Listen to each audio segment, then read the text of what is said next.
start with the biggest funding news of the week. Hugging Face, the company doesn't need introduction, has raised $235 million from investors, various investors, at a valuation of $4.5 billion. I mean, that is huge. I know Hugging Face is huge. I know Hugging Face is kind of becoming the GitHub or became the GitHub of AI or ML. But $4.5 billion funding is amazing. I'm not sure, like, I'm not a funding valuation expert, but this is amazing for Hugging Face. This is like an extraordinary valuation. And the kind of companies that participated in this funding round are Google, Amazon, Nvidia, Intel, Qualcomm. I mean, look at all these 4 companies. These are the 4 chip companies that you would probably remember. Nvidia, Intel, AMD, Qualcomm. It looks like almost like everybody wants to get on this AI train, and everybody is like, okay, let's put all the money that we have got, or I mean, whatever we can, on Hugging Face so that we can also ride this AI wave. So this seems like a huge news. Hugging Face, like a couple of employees of Hugging Face posted that they didn't need this money, but they are doing this to hire the best resources. Even their CEO said that they're going to hire a lot of resources. But overall, this seems like huge. And it also seems like Hugging Face is going to push a lot of enterprise adoption. For example, they started with a new model called SafeCoder. So this is a fork or a different version of StarCoder, follow-up of StarCoder, that they have collaborated with ServiceNow, very, very popular ITSM company, to release this model so that enterprises can use it. And they're also continuously going heavy on their GTM strategy. They've got now a bunch of things like inference endpoints. They've got their Hugging Face spaces where you can deploy it with your own GPU. So it seems that they're quite heavy and big on the enterprise side with the recent partnerships. But also it seems like they've raised a lot of money. In fact, this is huge amount of money. And I was quite surprised to know this news, but that's what it is. If you have been paying attention to the AI art space, it has been heavily populated at this point. In fact, one of the earliest product from OpenAI was DALL-E. I don't see that they're focusing on DALL-E anymore. But Midjourney has been the most popular tool at this point, with Stable Diffusion ruling the open source world. Now we have got a new competitor in this space called Ideogram. Ideogram has raised a bunch of money. So it's launched with $16.5 million. The reason why Ideogram caught my attention is because of typography.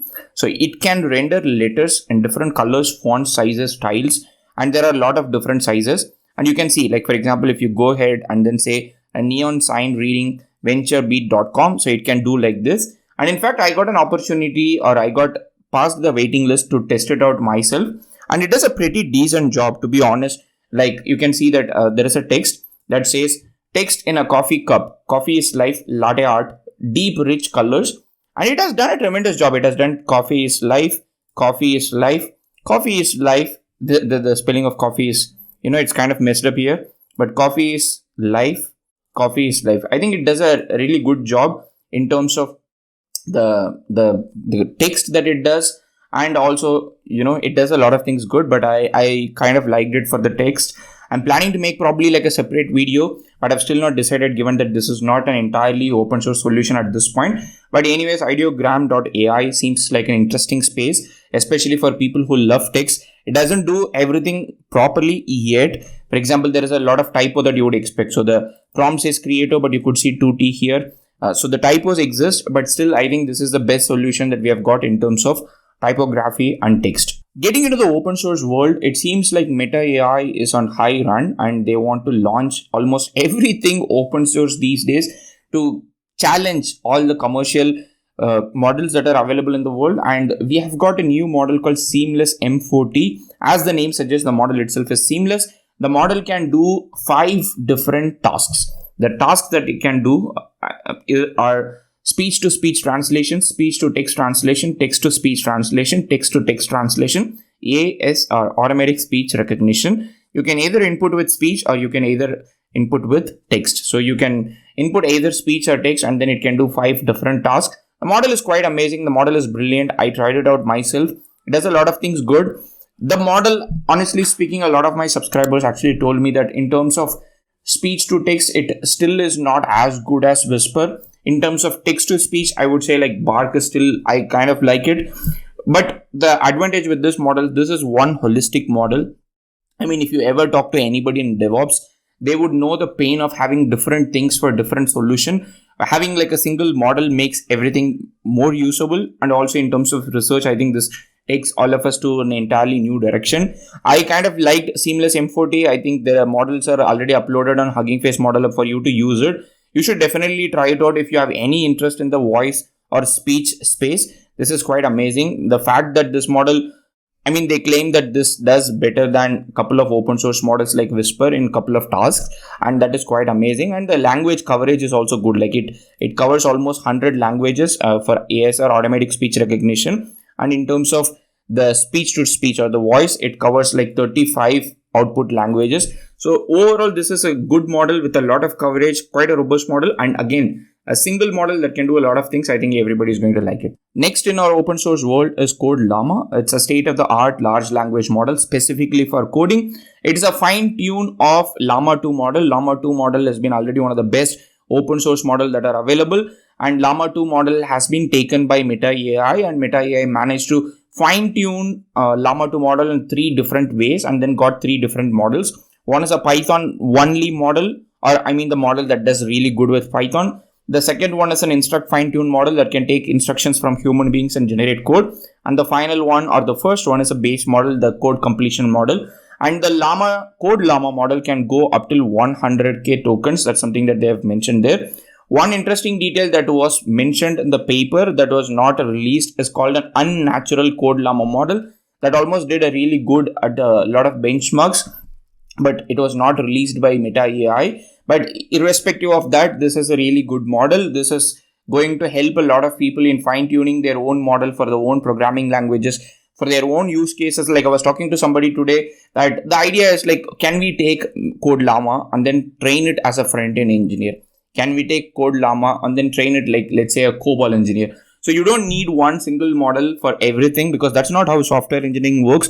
The way software engineering works is like a modular approach. Like you've got different roles, different teams, different languages for different use cases. So imagine a world where you have got different CodeLlama models for different programming languages or different purposes. I think that future is quite exciting. I mean, if you ask me, like, is it exciting for me as a software development? Maybe not, but it is definitely exciting for me as an AI engineer or somebody who covers AI news. So I'm totally excited to see if that is a possibility that we can have, or probably even in this channel, if we can train one of those models and then see how it does.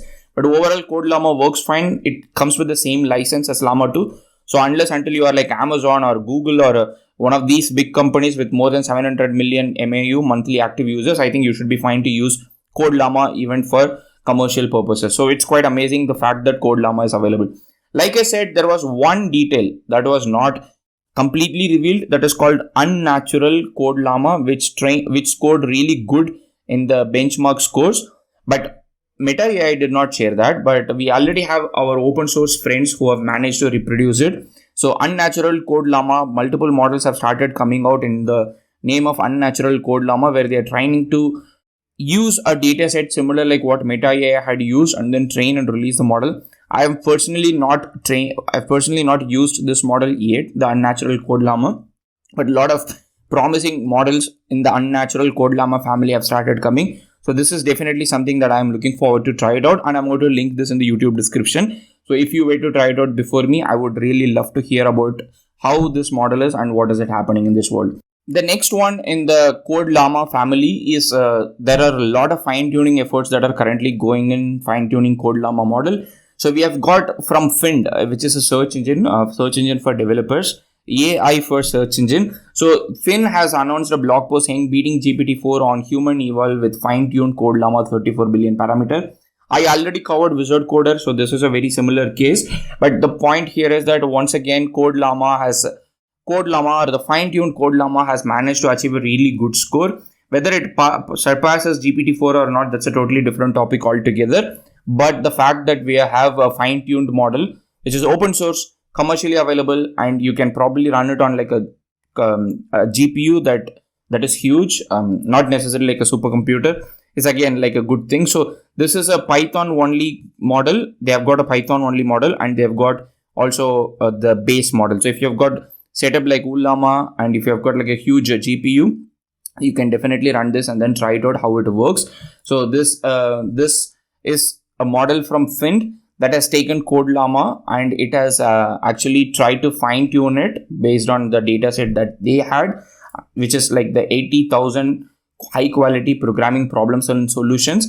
And this model has been, according to them, has beaten GPT-4 on human eval, which is definitely not the latest GPT-4 score, which is what we learned from the WizardCoder. And if you have not watched my separate dedicated video on WizardCoder, please check it out. It is just launched a couple of days back. So WizardCoder Python 34 billion parameter model also had claimed to beat GPT-4 on human eval, but that is before the researchers themselves tried to reproduce or replicate the human eval scores for GPT-4 with the latest API. So one is what OpenAI reported, one is what that they tested. That what they tested, GPT-4 is still like the undisputed king, but what the OpenAI reported is quite old, but their model has beaten in that. But irrespective of whether they beat GPT-4 or not, it is still very impressive that you have got an open source 34 billion parameter model, not 70 billion, not something more than that, 34 billion parameter model that is better than ChatGPT and that can run on local computer, for which you don't have to pay money to anybody. I think this is quite an amazing feat, and that is from WizardLM, the group that has been releasing a lot of fine-tuned models, and then the latest one is a big hit, WizardCoder Python 34 billion parameter model. Moving away from the open source world, another big news that made a lot of people happy and also kind of skeptical is the OpenAI's GPT 3.5 Turbo fine-tuning. If you are not familiar, GPT 3.5 Turbo is the default model that runs on ChatGPT. That is what powers ChatGPT if you do not pay for ChatGPT Plus. If you pay for ChatGPT Plus, of course, you can use GPT-4. But for the default users, this is the default model. And in terms of API, this is one of the cheapest model in itself. So this is definitely something that a lot of people are using in production. So what OpenAI has managed to do is OpenAI has managed to make it available for fine-tuning use cases, primarily for custom tone, output formatting, and improved steerability that can, mimic your kind of writing. I'm still quite surprised to see this blog post where they did not say that you can use it for your own domain dataset. So that makes me wonder what kind of fine-tuning is happening here. Because in a true fine-tuning case, like I can take this model and then probably, let's say, I can fine-tune it for a particular domain that the model has not been trained, and I can use it. Like that's typically a fine-tuning use case. But I didn't see any example here, so I'm definitely looking forward to hear from people who have been fine-tuning it. But one thing that is already evident and a lot of people have started saying is that it does a really good job in terms of exposing the style of the article. For example, there is a project that Harrison Chase, the founder and the main developer of LangChain, had tweeted, which is you can use the ChatGPT fine-tuning or the GPT 3.5 Turbo fine-tuning to get responses in a particular style. So this is Elon Musk tweet generator. This has been fine-tuned on Elon Musk to imitate his style. And you can see if you give this as an input and then you prompt it and you get this as an output, typically probably this is how Elon Musk tweets. Anyways, this seems like an interesting use case. And OpenAI had in fact said that a lot of people managed to save cost. That is quite perplexing to know that people managed to save their cost and the size of the prompt, while the cost of using the fine-tuned model is very expensive. That's something that a lot of people had appreciated on my video to highlight that. I mean, this model is more expensive than using the default model.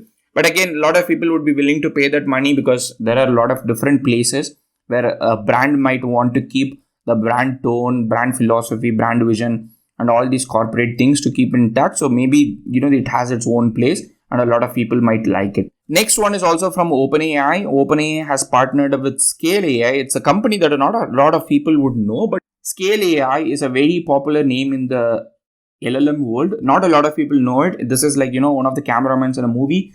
You may not know the cameraman name, but there is no movie without cameraman. In the same way, Scale AI works on the data labeling part. They've got like humans, they've got like other tools and techniques that can help in labeling. And Scale AI has been selected as OpenAI's preferred partner for fine-tuning the 3.5 endpoint. And this is also going to enable enterprises to fine-tune OpenAI GPT 3.5 Turbo endpoint. So this seems like once again, another company pushing for enterprise adoption. I think enterprise adoption is what is making OpenAI lack a certain market, and that is where probably Microsoft Azure is winning, because Azure has got all these kind of GDPR, HIPAA and all these kind of certifications available, and it's easier for a company to go use Azure than using an OpenAI endpoint without much protection. It seems that is where this partnership is going to help OpenAI to claim those customers. But anyways, I think Scale AI is a very popular name in the LLM world, at least in the backend, and OpenAI has made a partnership with Scale AI to provide enterprises, companies, to make fine-tuning easily available with all the enterprise security and protection and all these kind of functionality, the enterprise grade functionality. So it seems OpenAI is also targeting the enterprise market that we just said, which Hugging Face is also targeting. Jumping onto a paper that recently came August 22nd. It's a paper called A Survey on Large Language Model Based Autonomous Agents. Large language models, when they were created with one intention, that is to create text. But over that period, people actually realized that, humans communicate with text, language. Given that these are language models, can we make agents who would communicate with each other or who would do certain tasks based on a certain goals? And that's where the concept of autonomous agents came in. And this paper explores the concept of providing, or first, it explores what kind of agents we had, and then it starts exploring, okay, what all the things that we can do, and can we provide like a centralized framework for these large language model. So it proposes a unified framework for the architectural design of large language model based autonomous AI agents. It says you need profile, you need memory, you need planning, and then you need action. And again, I think this is a good advancement. I felt like at least recently there has not been a lot of buzz around autonomous agents. There have been a couple of projects like AutoGPT, there have been like Baby AGI, but I think these were like quite popular like couple of months back, and these days I don't see anybody talking about these projects, especially in a time where we have got like highly sophisticated open source models like Llama 2 and CodeLlama. So I like this direction. I like this paper. They also accompanied this paper with an open source project. Like I'm not sure about the licensing, but yeah, they have also shared all these assets here on a GitHub repository. So if you were to go check what kind of things that they have offered, you can go check here. But overall, this is another interesting aspect where you are trying to look at large language models, not necessarily as a text completion or a code completion engine, but also you are trying to look at them as agents who would perform certain autonomous tasks for human beings. And this is an interesting direction. And I'm planning to probably make a separate video about this paper. If you might like, please let me know in the comment section. The next one is probably a rumor or a joke. I'm not entirely sure about it, but this has been quite viral, as you can see from this tweet. So the tweet says like this: overheard at a Meta Gen AI social event. We have compute to train Llama 3 and Llama 4. The plan is for Llama 3 to be as good as GPT-4. Wow. If Llama 3 is as good as GPT-4, will you guys still open source it? Yeah, we will. Sorry, alignment people.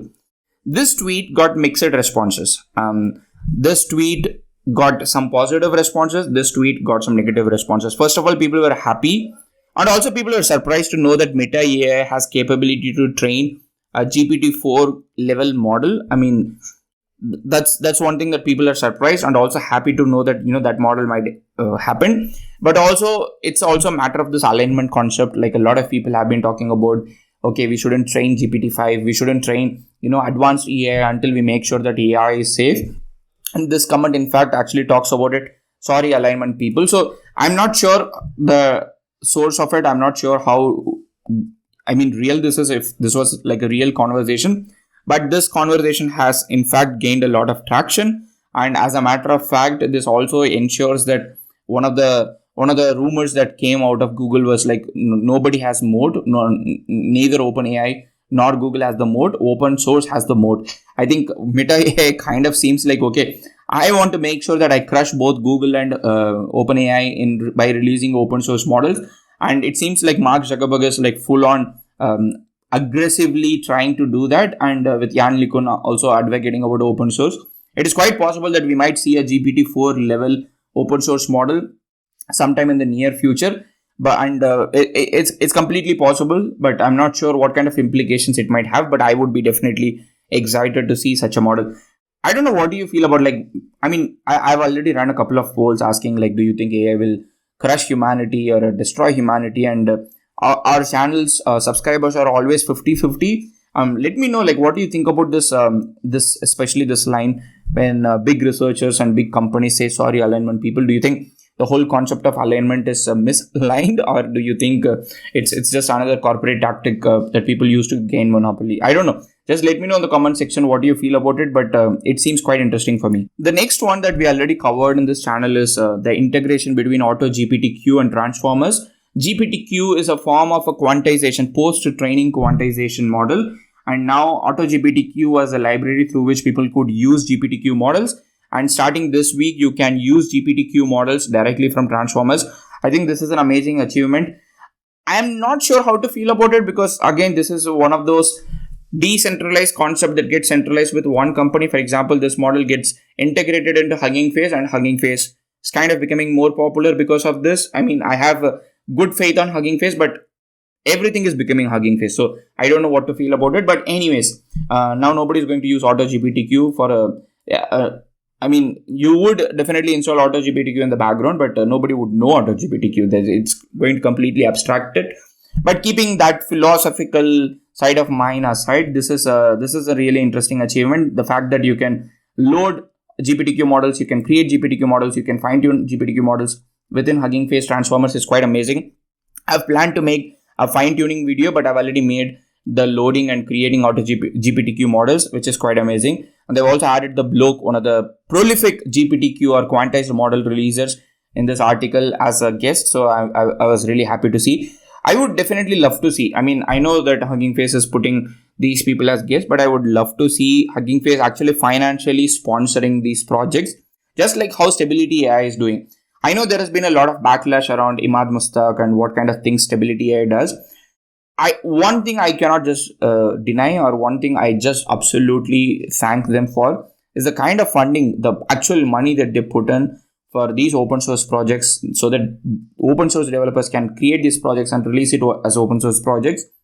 It's not just Stability AI has been raising funds, but they're also disseminating the fund into these small indie developers who ultimately create these models. I really appreciate it.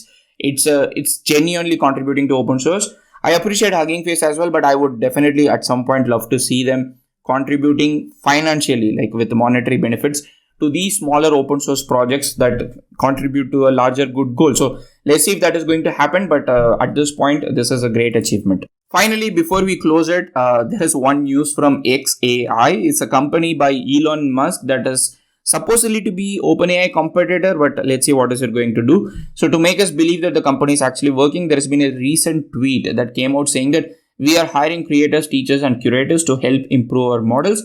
If you are extremely good at writing and an expert in your field, please DM us the evidence of your most exceptional work. Doesn't give any other detail. All you can do is, let's say you're a writer in a particular field, biology or sociology, economics, or anything. You can probably go DM them, and there is a chance that they might hire you. I'm not sure how do you feel about working for Elon Musk, given that Elon Musk has a history at Twitter and all the other companies. But anyways, this is an opportunity for you to work with one of the few best minds in the world in building cutting edge AI that might redefine the future. So with this, we are going to close the AI news roundup of this week. I hope this was helpful to you. If you have any suggestions and feedback, please let me know. I'm trying to make these videos because I found that it is helpful for a lot of people. It is helpful for me to reflect the entire week.